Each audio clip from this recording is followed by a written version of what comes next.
Hello, good day to you. Hope you guys doing well out there. Another day, another beautiful day here in Ohio.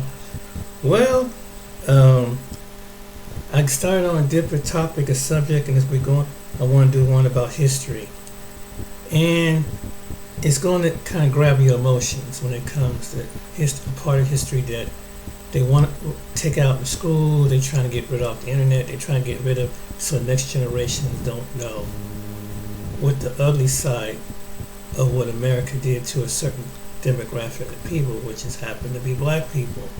But I'm going to show you that by ignoring this, what was the consequences behind it. I'll get back with my commentary. I was just scrolling on X and I was about to click on something, and then I immediately looked over into the trending tab part of the site, and I saw Lake Lanier trending. And I said, oh God, what fool, because at this point that's all you can be, done went to that lake and perished now. And it led me to the first thing I saw was this, what you see on your screen, from a page called Everything Georgia. So you know a lot of states or cities sometimes might have state ran pages where they talk about stuff that happens in that particular state. And of course we all know Lake Lanier is in the state of Georgia. And I read this caption. It says, breaking. A man who went fishing with his wife on Lake Lanier drowned. Investigators say Matthew Mayo of Gainesville tried to sit in a seat on the bass boat. It became unbolted from the bottom, causing him to fall into the water. Mayo, age 73, did not resurface. Now, this is not the boat right here that it happened in, but this is just a picture of what that type of boat would look like. Of course, many of us have probably seen those type of boats before. Those are typically, like they said, used for fishing. And I'm sitting here saying to myself, it unbolted from the bottom? That already sounds like a freak accident. We keep telling people about going to this damn lake. I don't know why people try to continue to play around with that lake. I don't know why they do it, but people continue to do so. Now, that's just right there. Now, I'm going to actually read a small piece from the article that I posted up, that I found. It doesn't go into too much detail, even though this happened on May 29th, and this is now 2 days later, because there's still not a lot of information, but this part right here stuck out to me. It said a short time later, Game Waters were able to use a boat-mounted sonar to locate Mayo's body. In 6 feet of water, Hall County Fire was then able to use their ROV, or a remote operated vessel, to recover the body. The Hale County Sheriff's Office also responded to the incident. Now, again, this man fell into 6 feet of water. Let me just put that into that perspective, because it didn't say it right here. He fell into 6 feet of water. Now let's really put this into perspective. He fell into 6 feet of water. Now for those people who know how to swim, 6 feet of water wouldn't be that wouldn't be that deep to you. Or if you are a certain height, you could probably stand in 6 feet. This guy literally fell 6 feet into water and he sank like an anchor to the floor.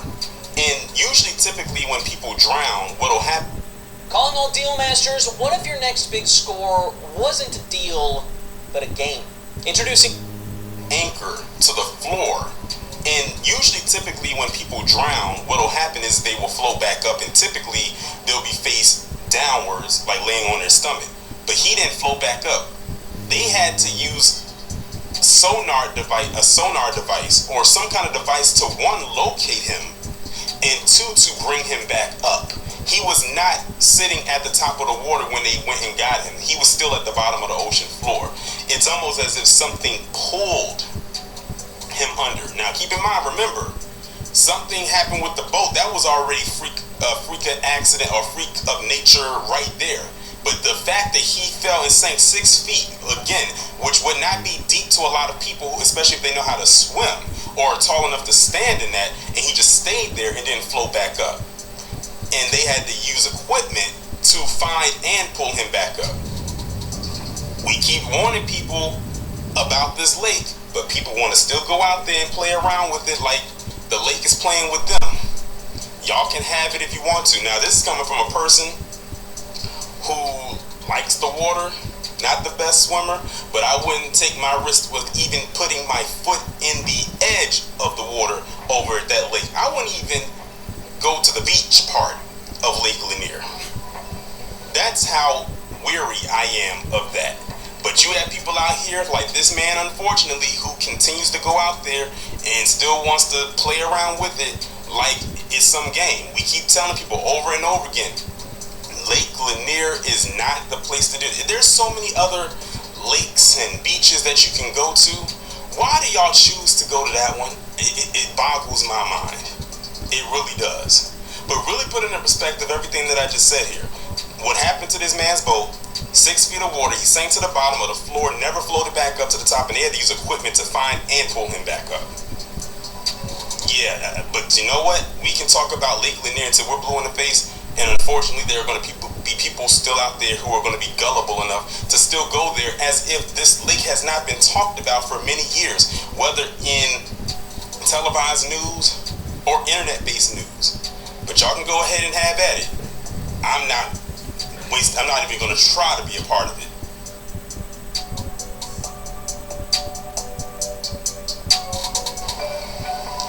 So on top of the story that on the part that y'all just heard, this actually happened literally a few days later within the same week of what just happened with that boat incident. And y'all keep saying that it's not something going on down at that lake. It says multiple small earthquakes reported near Lake Lanier in the last week. Posted June 14, 2024. And it says several small earthquakes have been reported near Lake Lanier in Beaufort and Gwinnett County in the last week, according to the U.S. Geological Survey. The first earthquake happened at 11:15 p.m. on June 6. It had a magnitude of 2.5 and was approximately 2.5 miles underground. The second earthquake struck just a few hours later at 1:30 a.m. June 7th. It was a 2.1 magnitude quake and was 5.3 miles down. And then it goes on to say, y'all can't see it because it's off screen, it says a 2.3 magnitude quake hit the same area at 8:37 p.m. on June 9th. That earthquake, which was closer to the surface, only 0.8 miles underground and was reportedly felt by quite a few people. Then it says a fourth quake was reported around 3:20 a.m. on Thursday. It was measured at 2.2 magnitude and it was about 5.5 miles underground. And it also says additionally a small quake was reported on June 3rd in northwest Georgia near Dalton. Experts say there are usually between 10 and 20 earthquakes above magnitude 2.0 each year, and so on and so forth. If that's not some wild stuff right there, I don't know what is. So you have a man who literally a few days before these quakes died because of a weird incident with his boat and him drowning the way that he did. Remember, usually when people drown, their bodies will float back up, and his did not come back up. They had to use special equipment to not only find him but bring him back up. And then you had several quakes that happened one behind the other in the same area within a week or a little over a week after this man died the way that he did in that boat at that lake. We keep telling people to stay away from that lake, but they don't want to heed our warning. But we can't stop them. We can't tell what a grown person what to do. They're going to do what they want to do at the end of the day. We keep telling people to stop going there, but they can insist on keep going there. And stuff and stories like this continue to happen. The crazy part about it is there are a lot of stories reported about incidents that go on down there at Lake Lanier that don't get reported. Or maybe they get reported, but they're like a blip on the radar and it's like a blink and you'll miss type of thing. So, yeah, that's very interesting. Very interesting to say the least. Personal trainers, we will work with you one-to-one to get 30 clients in 12 weeks. Or we'll continue.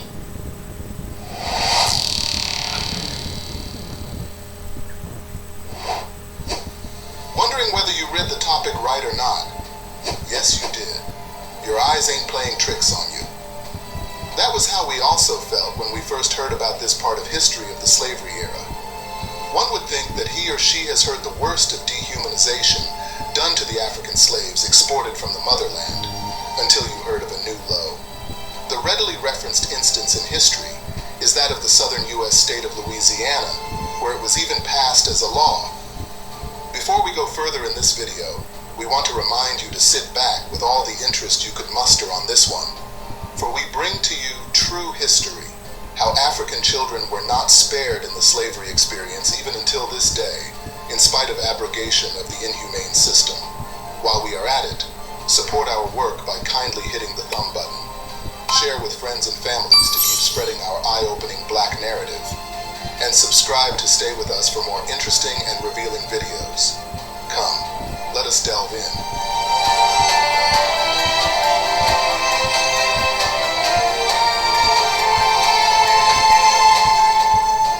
In 1848, Louisiana state legislatures passed a law declaring that all children born in the penitentiary to African Americans serving life sentences would become property of the state.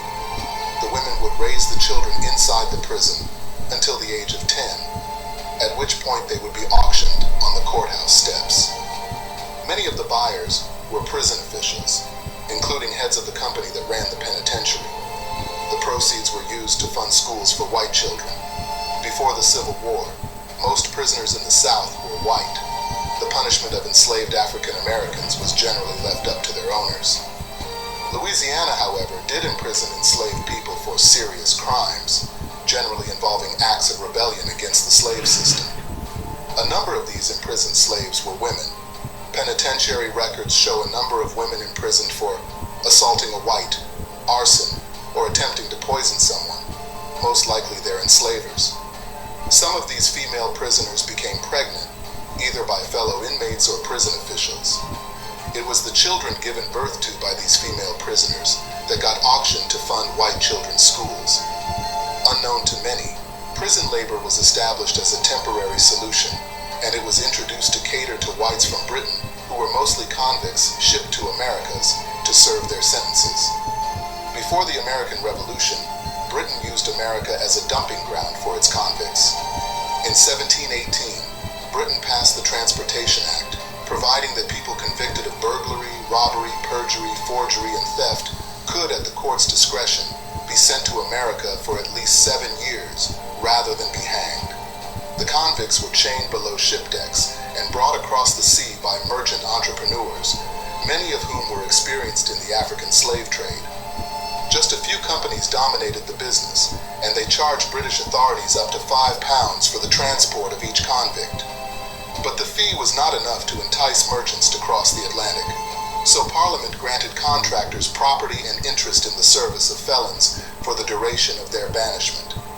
This meant that merchants could auction their human cargo into involuntary servitude under private masters, usually for work on tobacco plantations.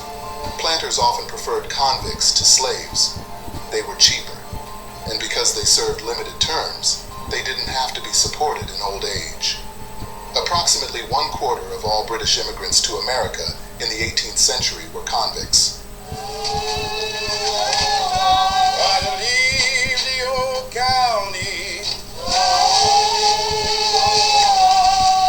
I'm sold off to Georgia. Then came the privatization of the penitentiary.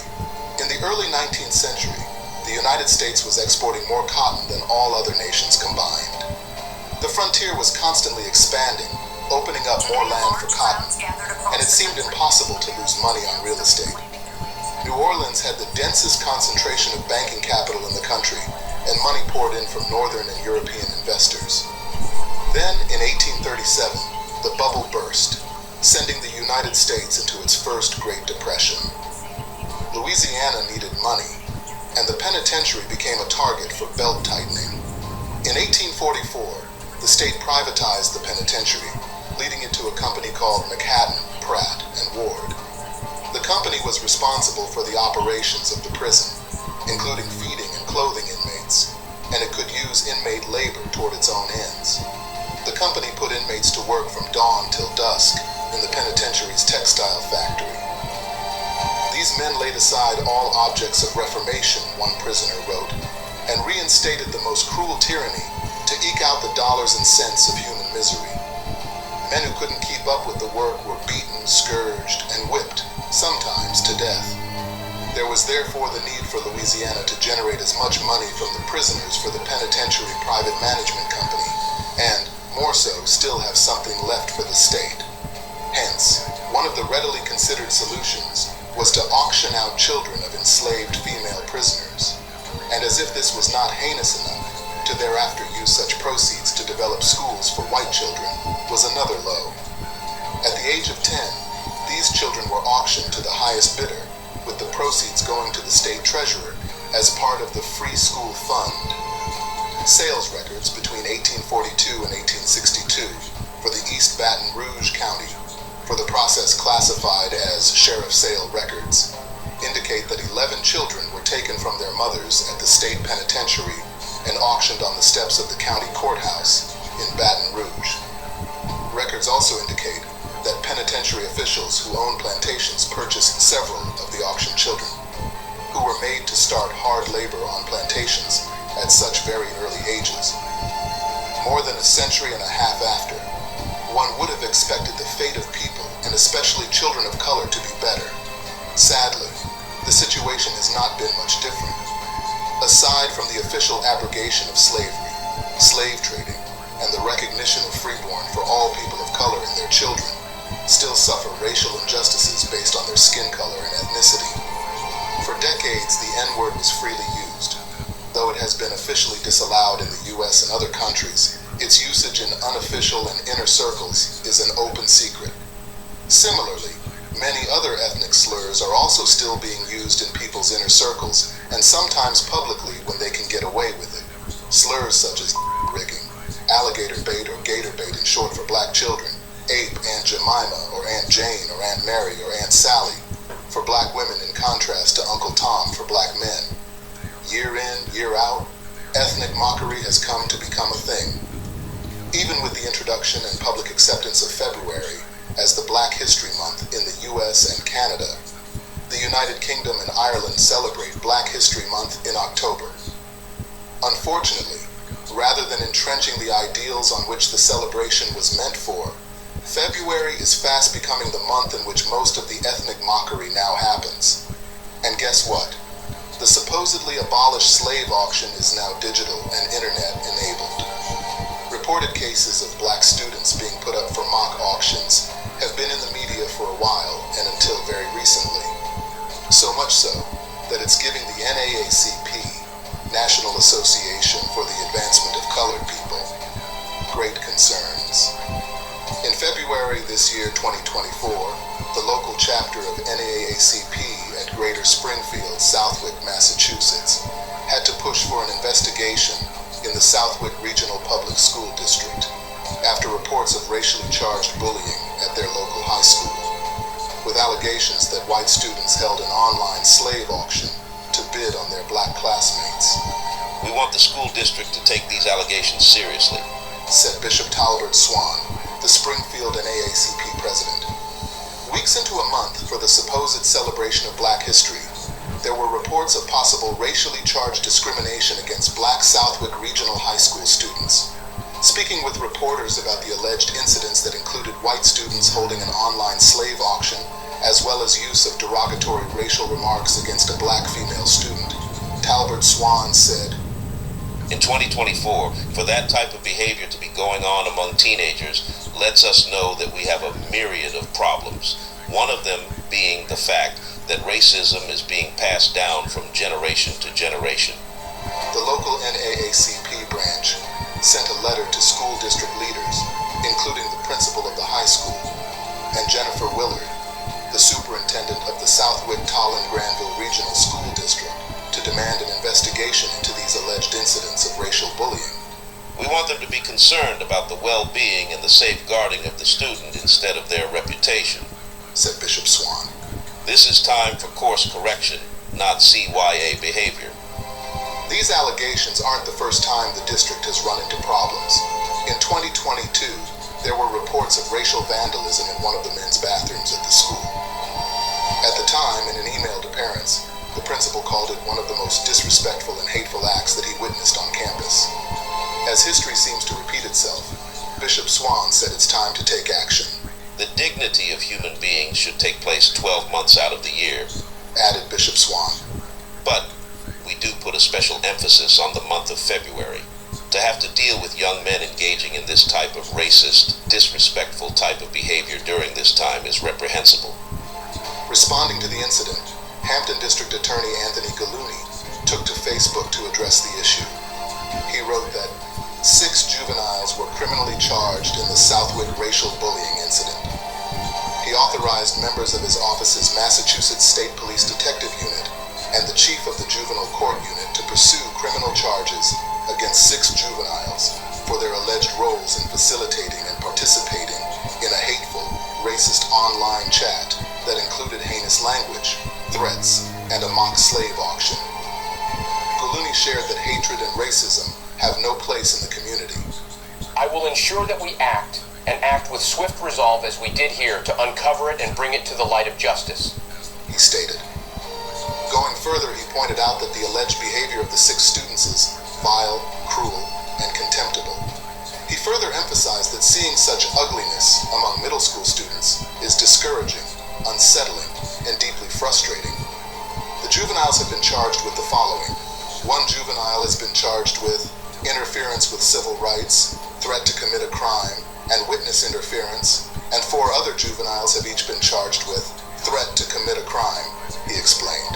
CNN also shared a video that shows an interview with Allison Lopez, mother of one of the victims. In the interview, the reporter says that she cannot believe Lopez's daughter had to go through this horrifying and shocking incident. In reply, Lopez shares that her kid has experienced a different level of trauma. The mom also explains that it's hard for her daughter as she is still struggling. This incident sent a shockwave among netizens. Many were in disbelief at this bullying incident, and a few also suggested how parents should be held responsible for their children's behavior. Parents of these kids should be charged with mandatory social work and racial courses. They are the main ones responsible for the education of these kids, posted an Instagram user. They should have been expelled and face criminal charges, added another. It starts with the parents and support system. Kids don't just randomly pick up racism on their own. Joined a third commenter, sharing the same sentiment as the others. Calling it the incident doesn't even cut close. This is criminal behavior, wrote a fourth. In 2022, a similar incident was reported in North Carolina as black students were allegedly sold at a mock slave auction by their white classmates at a school. Ashley Palmer, mother of a child in the school, posted about the shocking incident on Facebook at a school in Chatham County. Our son experienced a slave auction by his classmates, and when he opened up, we were made aware that this type of stuff seems to be the norm, so much that he didn't think it was worth sharing. His friend went for $350, and another student was the slave master because he knew how to handle them. We even have a video of students harmonizing the N-word. Since when were children so blatantly racist? Why is this culture acceptable? She updated the situation a few days later that the students involved only received a 1-day suspension for their actions. She also took part in a news conference a few days later with a local civil rights group and then met with the Chatham County Assistant Superintendent. The superintendent also apologized for the incident and ordered changes to prevent similar activities from happening again. I want to offer an apology to every single student who has ever felt unsafe while in our care, to every student who has ever felt demeaned, disrespected, or marginalized because of their race, ethnicity, sex, gender, religion, or disability. Superintendent Anthony Jackson said. At Monday's Board of Education meeting, he made recommendations for immediate policy revisions, training, and additional resources in response to recent racial incidents in the district. The Chapel School in Westchester County will implement changes to hiring practices, financial aid guidelines, and other aspects of the elementary school after 2 incidents of a mock slave auction held there, announced State Attorney General Letitia James. March 2019 was the turn of New York as a teacher at the private Lutheran school in Bronxville asked all of the African American students in her 2 fifth-grade social studies classes to raise their hands, and then instructed them to exit the classroom and stand in the hallway. The teacher then placed imaginary shackles on the students' necks, wrists, and ankles, according to James. Black students were told to line up against a wall.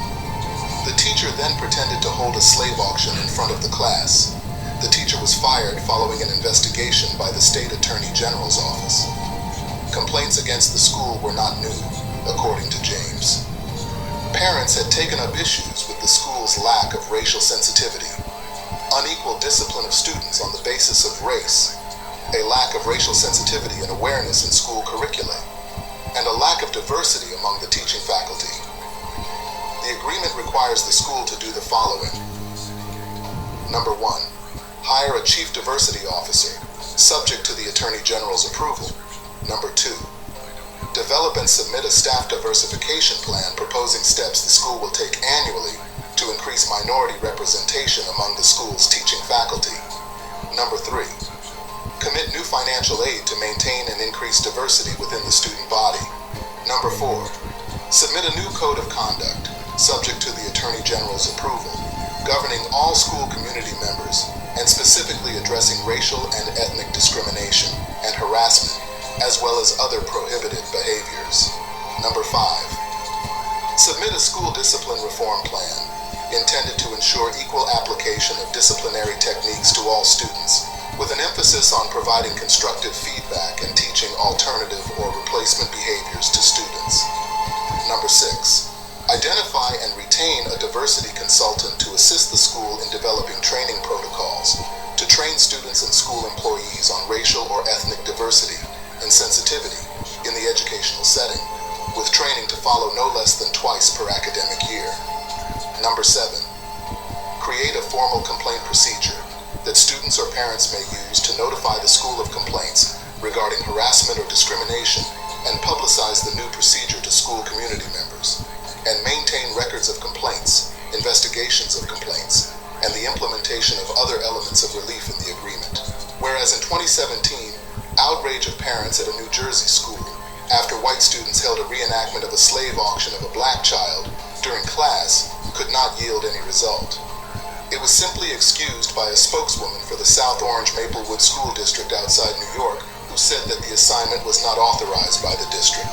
Spokeswoman Suzanne Turner said that a substitute teacher was in charge of the class at the time, and the district was looking into training and improved supervisory protocols for substitute teachers. The mock slave auction happened in the same district, where students created posters for slave auctions as part of a curriculum about the colonial era. Superintendent John Ramos said at a board meeting that there was no intent to be demeaning in either assignment. Not to bore you, above instances cited so far are just few among the many that have been recorded over years in many states in the United States and beyond. Many people are of the opinion that there are even more instances that didn't make it to public knowledge, which is why many have questioned that, with the sort of a slap on the wrist kind of punishment for...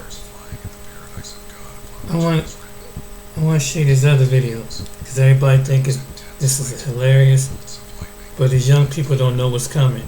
Anybody that ignore this don't know what's coming, because as you get elderly, you're going to find out this next story, that mocking people who went through something horrific in this country, you're going to pay a price. And if you don't want to do right by us, this is going to happen to you.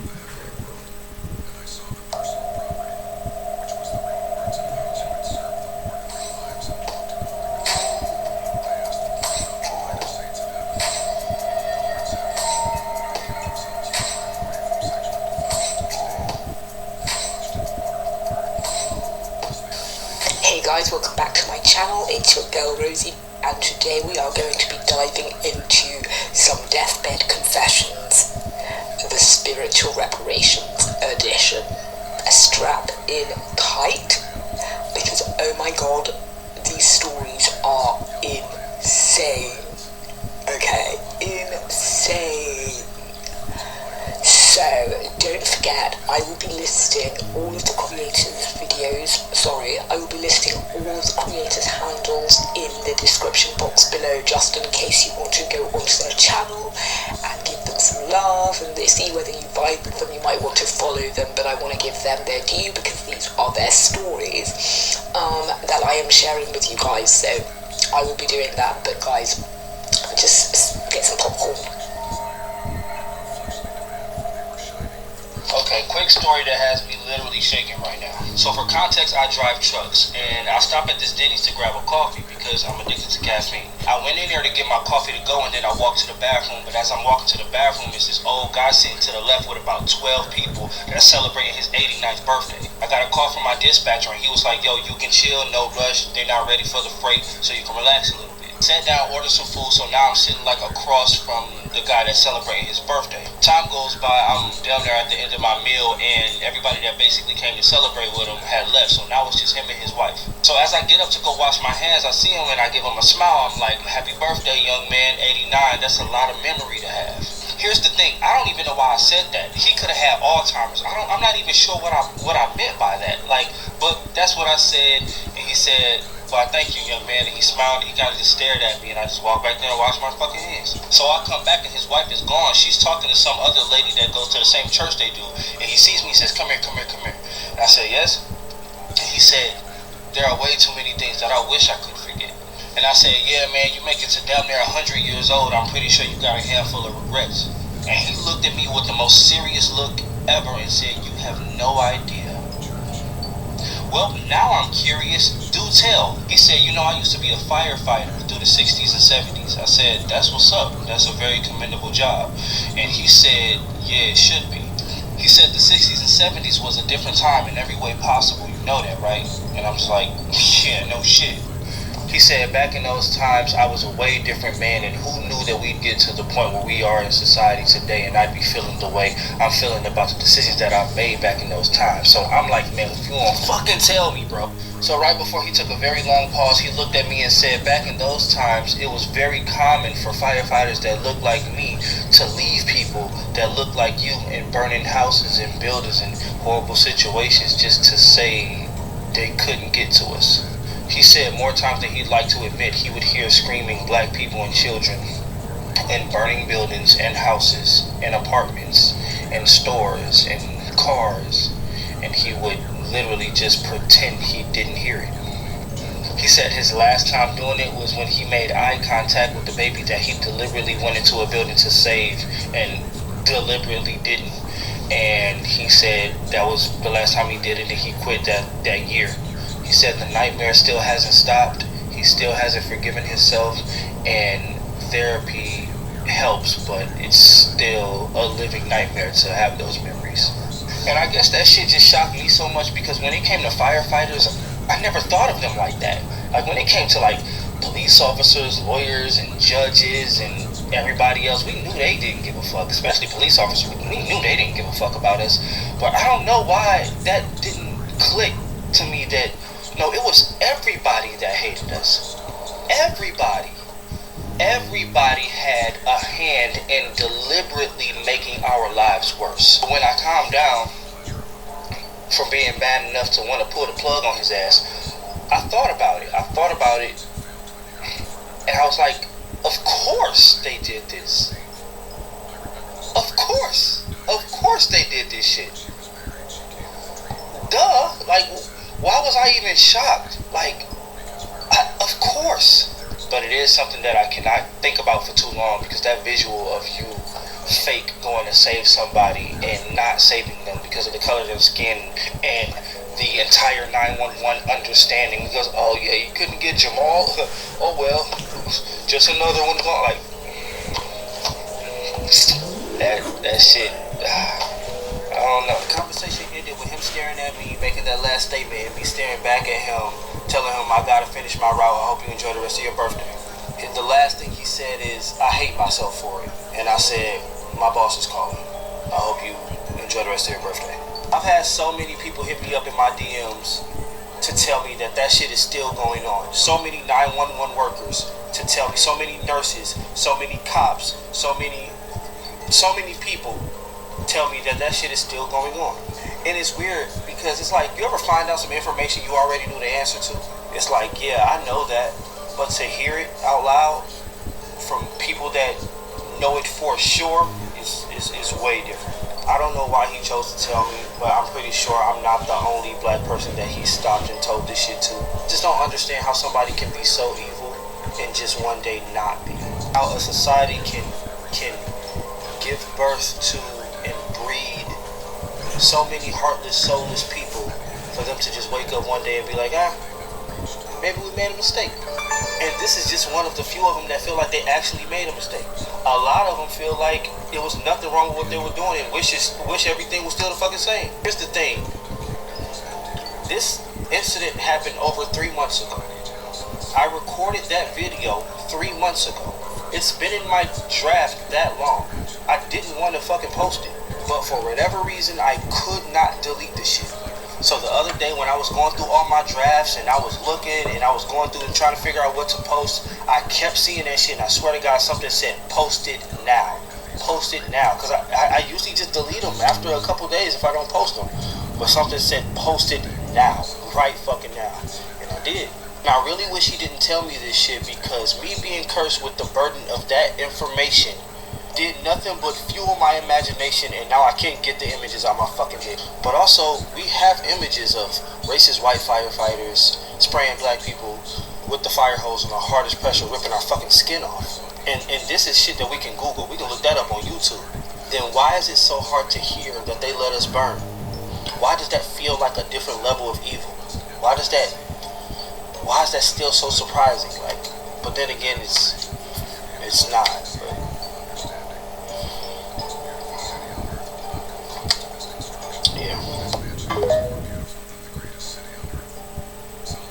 But disclaimer, this is not my story.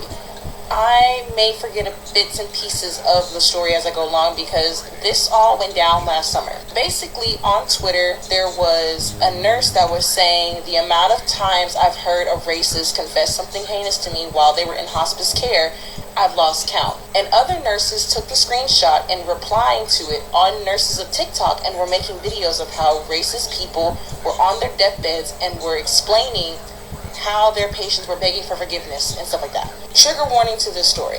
So the story goes, a nurse was attending to a patient who was in hospice care. The patient then confesses to the girl that she basically lied and was envious of a little black girl in her family because the little black girl had a cute dress. The patient also admits that she lied on the brother of the black family, basically saying that the little boy touched her. And you know how that song and dance goes. She went to the community, started crying, the works and everything, and the community got worked up and went to the people's house. And so the people rolled up on the black family, burned their house to the ground, hung the little boy, chopped off his private parts as punishment. And she can still remember the flames of the house. After that, the patient tells the girl, or the nurse basically, not to leave her side because she sees a little black boy in the corner of her room staring at her. And the girl basically went, it's above me now, it's out of my control. Somebody said it was on Reddit, the deathbed confessions, and basically there were CNAs, nurses, and staff basically retelling tales of these racist people that were on their deathbed confessing to heinous crimes. There was one where, of course, cops were saying, you know, I pulled over people just out of spite and all that kind of stuff. But then the women's were like, they were a part of some heinous mess. Like another significant one was another patient who was on her deathbed, of course, and was a nurse. And she admitted to killing a bunch of black babies. She was a labor and delivery nurse. Some would be a feel-good of like the wife finally leaving an abusive relationship and, you know, magically their husbands got sick. But then the ones that were like jaw to the floor, people were wilding, and they're still like their descendants are maybe 50, 60 years old. It just made me really sick to my stomach reading some of these stories and hearing nurses my age talk about it. And I wish I could tag the person who it was, but it made the news. It was really like, it was big. Does that? Oh my God. Oh my God. This older man was like 90, he was 91, and he always had this like brown burlap sack, like leather looking sack, right? And whenever I would ask him about it, he was like, oh, it was just one of my, it was like great, it was a few greats down the line, right? And he said it was like a family tradition to pass it on to the son. He was like, but I never had a son, I only had daughters, so I'd take it with me to my grave. So time comes, man finds out he has maybe 2 to 3 weeks left to live. And he like sitting there doing the normal daily routine, taking care of himself, he was like, "Well, you always ask me about this bag." It was actually the skin of one of my great whoever slave, and it's been passed down for generations. Alright, this is one of the more interesting ones, because there was this guy who was terrified of me taking care of him the entire time that I worked there. So when his official hospice announcement was made and he had maybe 2 months to live, I believe it was, he had told me why he was terrified of me taking care of him. He said it was because I looked like one of the kids that his dad and his brothers killed in front of him. And I had the exact same face as that kid. And every time he saw me, he thought it was somebody coming back for revenge for him. I, of course, had to report this to my supervisor, and then they took me off of taking care of him for the remainder of his time.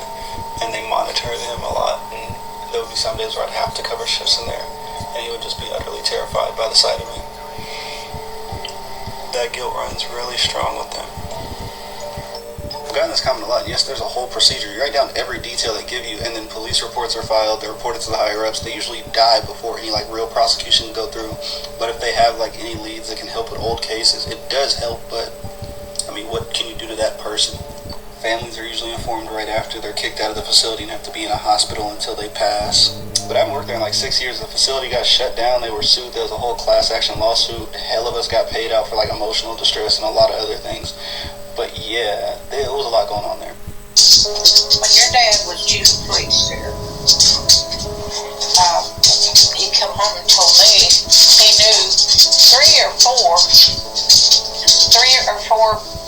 guys that was supposedly good citizens, but they was in the KKK, and he told me their names. I'm not gonna tell their names. I think they're still alive. They may be dead. Who are they? I ain't gonna put this name out there. You're too close to our. Who? His husband's daddy is the one. He was postmaster. But your daddy found out. He went up and went through the trash. So the Jacksons? No, his name wasn't that. Yeah, maybe it was that. Yeah, I guess it was. And what happened? The other one was Earl Poe. And his boy was a basketball player. He used to come scout that with Tony was real little. It's okay, but what happened with what Dad said? Your dad got suspicious of it because his 3 or 4 guys was always getting together. And he told me that he went up there in the trash barrels by the post office. He dug out all the mail that he saw there where they was getting their mail and just put it in that trash can. And he got the mail out ready. And that's how he found out they was with the KKK. And what did he do? Nothing. You didn't do nothing to them guys. Why? They was good guys there.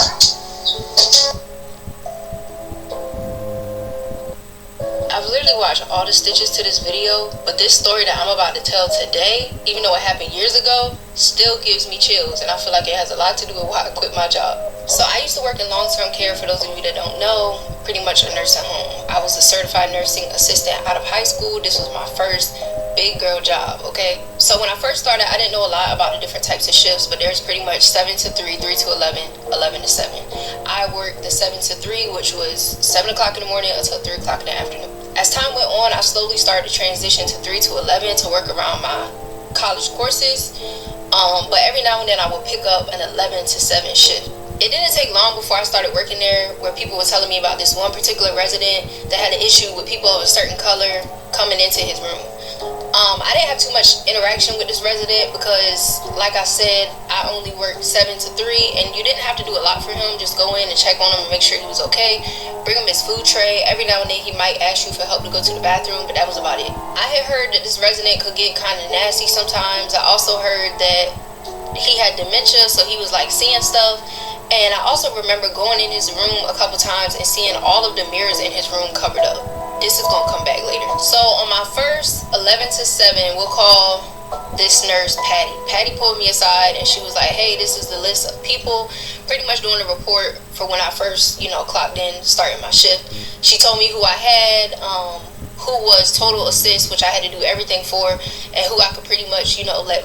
So I noticed that this list had this certain patient's number on it, this certain resident's number on it. His room number was on there. But instead of it saying, just limited assistance or whatever, it was like total assist. So I asked, I'm like, I know I have him during the day and I just go in and check on him and make sure he's okay. If he rings the call light, I'll go in, but other than that, that's about it. When did he become a total assist? So she proceeds to tell me that the night before, he got so scared and so frantic and thought something was in his room that he jumped out of his bed and fell on the floor and did something to his hip. So at this point, currently, he's a total assist, meaning I have to go in, I have to check on him, I have to do everything for him. I said, cool, no problem. I start doing my rounds, I start checking on my people, passing out ice water, changing people, as I would normally do. Literally, not even 15 minutes into my shift, his call light is on. I go in, I make sure everything's okay. As soon as I get in, I kid you not, this man is literally in the fetal position. I walk up to him and I ask him if everything's okay. Obviously, when I walk up to him, I'm very careful because, like I stated before, he did not like people of my color coming into his room. During the day, he would make a big deal out of this. Like, if he could get a nurse or a nursing assistant of a different color, he definitely would. He did not pay that any mind. He literally jumped straight into, they're in here, they're after me, please help me. I'm looking like, who is they? He's like, you don't see that little boy behind you? No, I can't say that I do, sir. So it took me literally 15 minutes, and by the grace of God, I was able to calm this man down. We're going to call him Mr. Johnson. After I calmed Mr. Johnson down, I left out of the room, and I went and did my rounds like usual. Literally, not even 10 minutes later, he's back on the call light. I said, okay, maybe he's got to go to the bathroom or something. I don't know. So I went in, checked. This time when I went in the room, I noticed that the room was extremely cold. Extremely cold. When I went in there, earlier, it was not cold like that. Now, the nursing home, that nursing home in particular was a little colder on the graveyard shift. But when I tell you it was cold to the point where I could see my breath cold. At this point, not only is he in the fetal position, but he is also under the covers, and he is also crying. So I walk up to him, I lift the cover up, I look under the cover. Again, he's sitting under there. We make immediate eye contact, and he's like, help me, please, help me. So I'm trying to calm him down because whatever he's seeing, I'm just not seeing it. So I'm like, Mr. Johnson, I'm going to need for you to cooperate with me. I'm going to need for you to tell me what's going on so I can better assist you and we can get through this shift together. At this point, I'm doing what I've been taught to do for somebody who's going through a dementia or Alzheimer's crisis, which is what I was told that he had. He calms down a little bit and he literally just starts talking. And when I tell you this got crazy quick, it got crazy quick. So he's telling me that when he was younger, about his 20s or 30s, he was married to a young woman. We're going to call her Maggie. Him and Maggie had just bought a farm. It was literally just him and Maggie. And before you knew it, Maggie got pregnant. Back then, it literally wasn't uncommon to have people of color hired as help to help you on the farm, to help you raise kids, whatever the case may be. This was post-slavery, but people was very much still feeling entitled to doing whatever they wanted to do to people of color. So that's the time frame we in. He tells me that months go down the line, whatever. He goes and he wakes up early one morning. He sees that his wife is a little uncomfortable. She tells him like maybe the baby's coming or whatever. He doesn't think nothing of it. He goes out, get on his tractor, and he does his farmer work. He has a farmhand named Tommy. Tommy is a black man, okay? Around lunch, he's guessing is when his wife went into labor while he was still out in the field. His wife called her mother-in-law, which was Mr. Johnson's mom. Her sister-in-law and his brothers came as well. Everybody's making sure that everything's going okay. The baby is finally born at some point. When the baby is born, I guess everybody in the room looked around at each other and realized that this baby was not in no way, shape, or form white. The brothers immediately take the baby and they go outside. His mom sits there with her and they go. They snatch this baby and they take the baby outside. Meanwhile, all this is going on. Him and Tommy are still out in the field. They took this baby out into a body of water.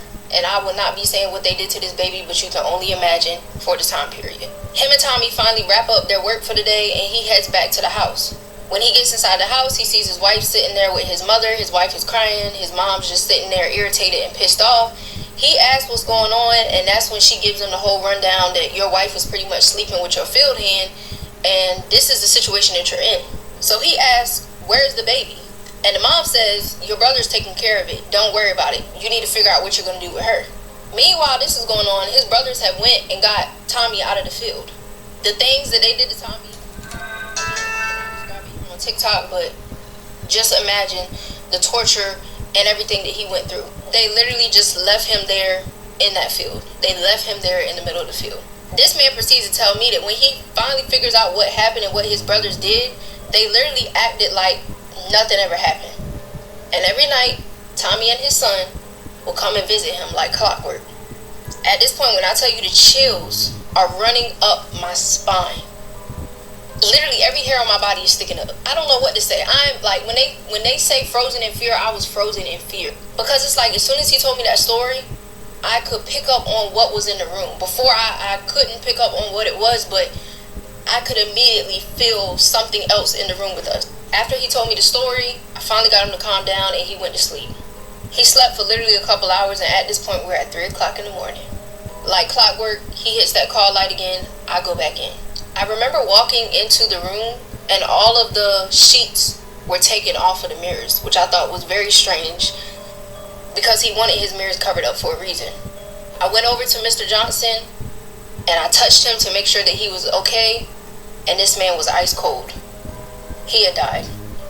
As I went to leave the room to go contact a nurse, oh my God, I'm getting chills. I'm literally passing by this mirror, and as I'm headed out, on my left is the mirror. I turn to look in the mirror, and behind me, to the far wall of Mr. Johnson's room, I see a taller figure, and I see a shorter figure standing beside this taller figure that I would say is probably about the height of a 5-year-old child. I have never seen nothing like that in my life, ever.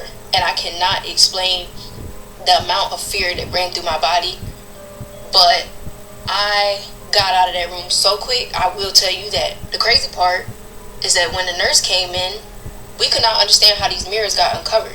Even the one in the bathroom was uncovered. The one in his room was uncovered. Again, this is a man that just hurt his hip yesterday. There's no reason why he should have been out of bed taking these blankets off this mirror, and I know he wouldn't have done it anyway. Also, the fact that she felt like he had been dead for longer than I said he had. But again, I had just talked to Mr. Johnson. I had literally just talked to him. So I don't understand how a dead man talks, but maybe y'all can let me know. And when I tell you, baby, I only lasted 3 more days after that. I didn't sleep for days. I said, I'm not coming back. Y'all ain't. There was one time while working as a home health nurse, I had a customer who would always talk to something or someone in an old rocking chair that sit in the corner of his house.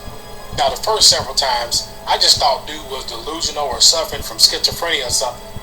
Then one day, he started crying and begging for forgiveness, saying, I don't know how many times I have to say I'm sorry. I told them where you were buried. Now, at this time, I'm looking at dude like, so I asked, who is he talking to and what happened? And he told me a story of him playing with his black best friend in Mississippi secretly because his dad was a member of the KKK, in which Theodore Bilbo, he was the governor back then in the 1920s, was a member also. But one day, his pops and his buddies caught them.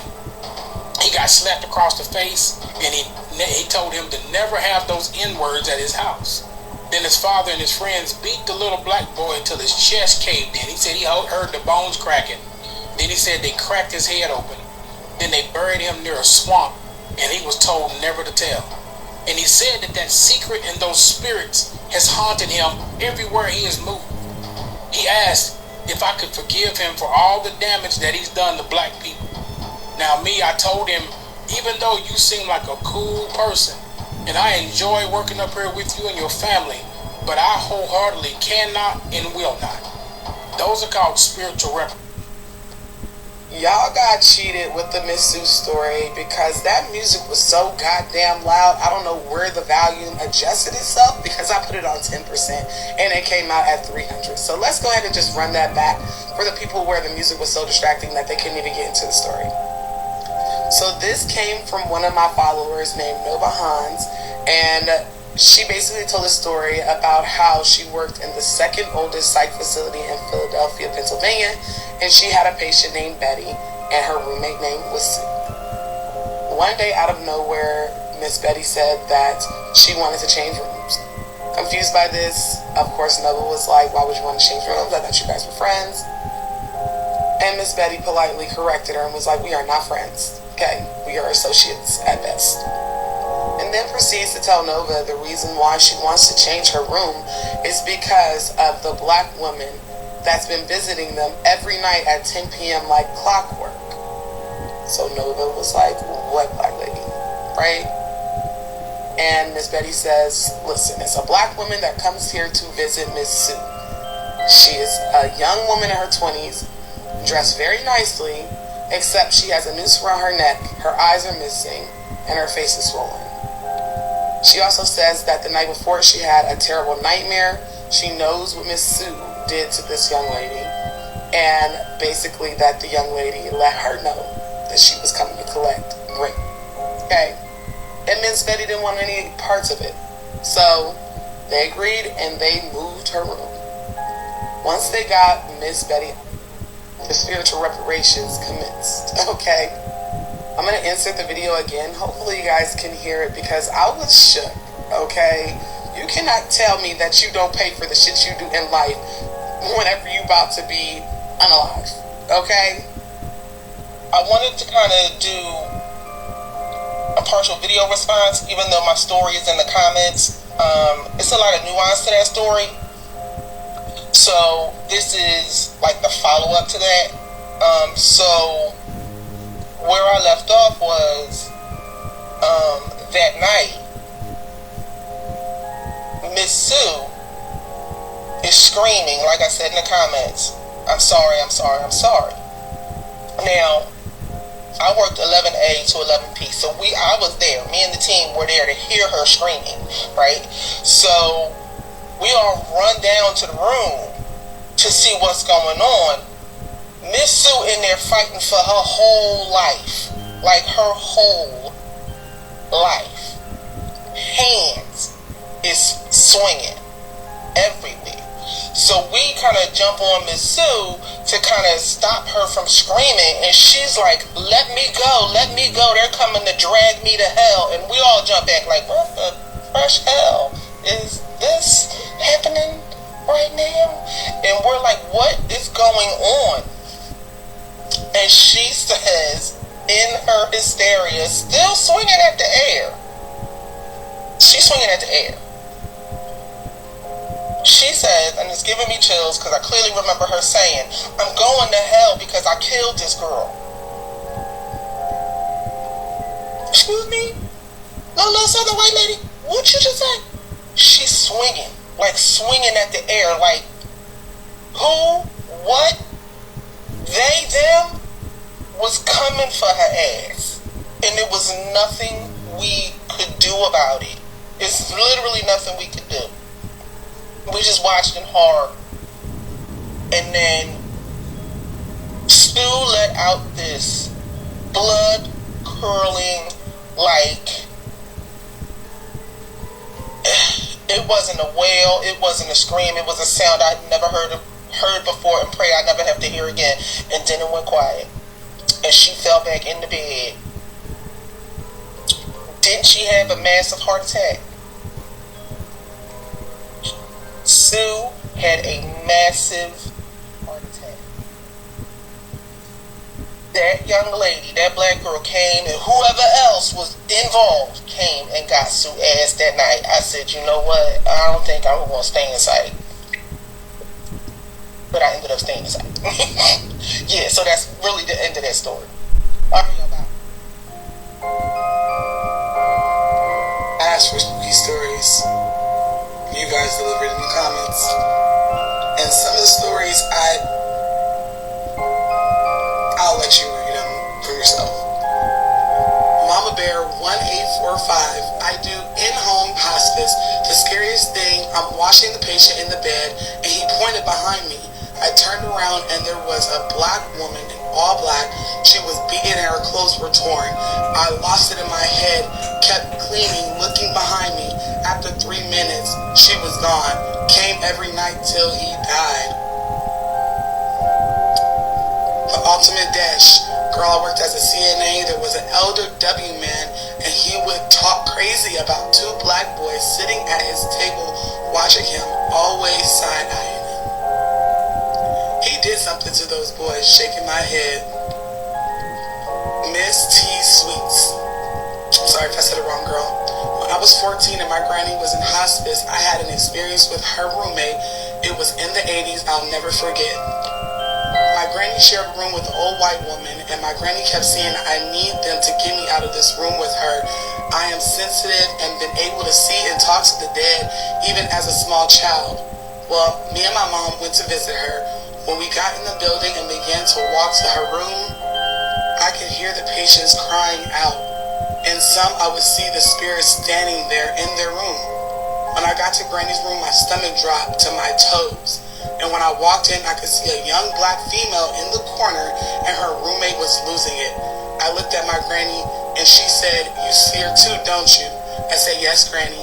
My granny asked me, how did she look? And I told her, she said, yes. That lady heard my voice and came from her side and kept saying, tell her, I am sorry. Screaming, tell her, I know you can see her. When I looked up to see where the spirit was, she looked pregnant and had a rope around her neck. It freaked me out. I kept asking her, what did you do? What did you do to her? I ran out of that room so fast and began to cry. I'll never forget that. Granny was stuck in the room with her for a week, and Granny said that the spirit was wearing her out. The spiritual reparations, baby. That lady was evil and told what she did to that poor girl in her sleep. My granny said she didn't feel sorry for her at all. 2 days later, she died. Her last name was Applewhite. I'll never forget it. Part 4 of Spiritual Reparations. Jazz Renee, a lady told me for 2 weeks a colored little girl won't stop playing in my room, and I needed to get her out of there. She would also scream at her. Adrian Khan, 87. I'm a believer. I used to hire caregivers/nurses for an agency and always heard the stories. One story in particular was an older white woman who always saw little black children in her room. She eventually passed, and the caregiver found a letter she had written, and it mentioned kids who died in a fire. Sounds like she helped start it, but okay.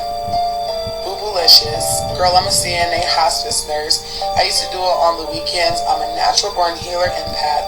I had an experience of an old white lady who was crying like crazy. She said there was a black young female dressed like 1920s dress. She used to tell me, did you see her? First day I didn't see her. I was tired, but the second and third day I saw this young black girl. My patient used to cry hysterically. I prayed for her, but all jokes aside, she probably did something really bad that I didn't feel that bad. That's why I stopped doing hospice. Way too much people have some heavy skeletons. Baby, I know that's right. Big doggy. My dementia patient was hiding under the table crying, saying he's sorry for what he done to the boys. He raped them and unalived them. His family owns a funeral home, so I'm sure they cremated the bodies. The funeral home is still up and running. Andrea Lee. So at my first job as a CNA 7 years ago when I was 19, there was this white woman who after my first 2 months started screaming that there was a black man in all black that would come in her room and stand in the corner watching her throughout the day. And one day it was so bad that she was screaming that she was on fire and burning, then start asking us to put the fire out.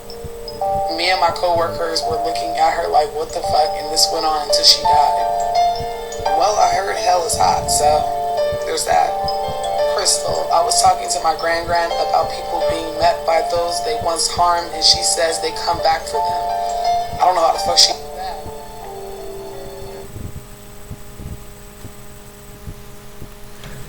Now, even though they passed laws to get rid of critical race theory, even though that they're going to try to ban it out of schools, which they have done in a good about 20 states, even though they kind of pacify their children when they do mock slave auctions, even though continually to this day there are people, how they handle different people who have mental challenges in among the black community, and they the police are taught to just take them out. Even though that this is still happening till this day. Even though that they don't want to pay us reparations. Even though that they don't want to do it and give us apology, give us immunity.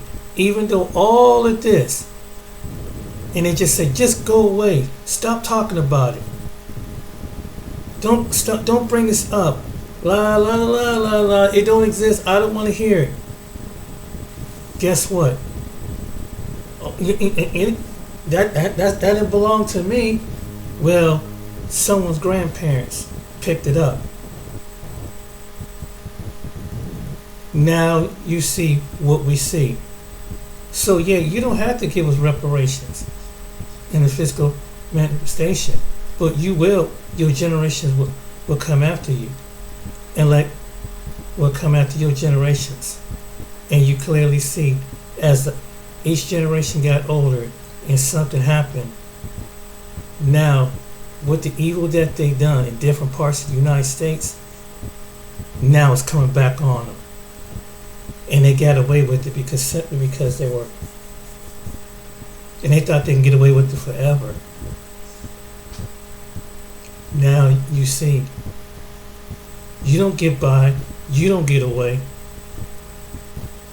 One way, we said a long time, you're going to pay one way or the other. And these are to the people who done, their grandparents and parents that did to the people. There's hundreds and thousands of stories out there that we don't even know about. And America thinks she's going to cover all this up. And that's why she's reaping the curse. And that's just as some people who are part of this. When you do wrong, you do wrong to people and do unjust to people, and continually to mock it like, oh, it's just a mockery we just do to those people. It's a mockery that what they suffer. It's a mockery, and that's what they choke. And after, you see how insensitive they were, and this is a generational thing that they've been insensitive about slavery. They don't know the magnitude of it, but now they're gonna reap what they thought they sowed, and it's gonna keep on going because the spirits of those people can't rest. And some people who was part of this, who were white, this is on your watch. Some of you who agreed with it, others who among you try to warn you, you didn't listen. Now you're gonna listen, but you're gonna pay one way or the other. You can mock us, you can laugh at us, call us anything up under God and Son, but in the end, your hatred will take you to hell.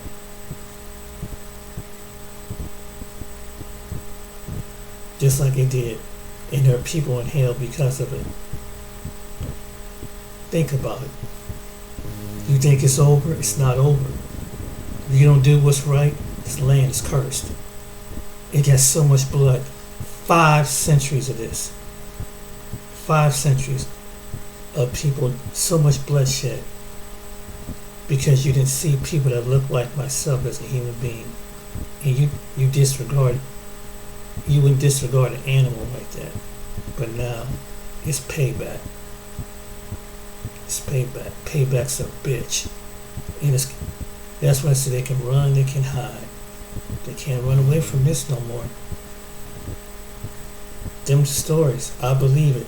That's how I show you how deep the hatred they had towards black people. It was that deep in this country. It's so deep. It's spiritual. America has a spirit of racism.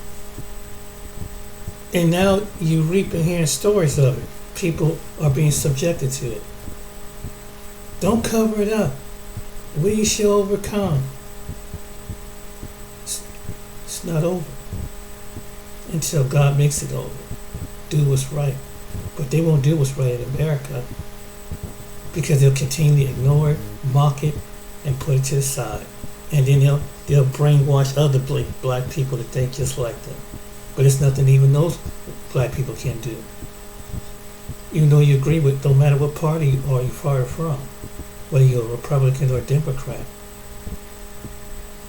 America is stuck on skin color, culture, and anything up under patriotism.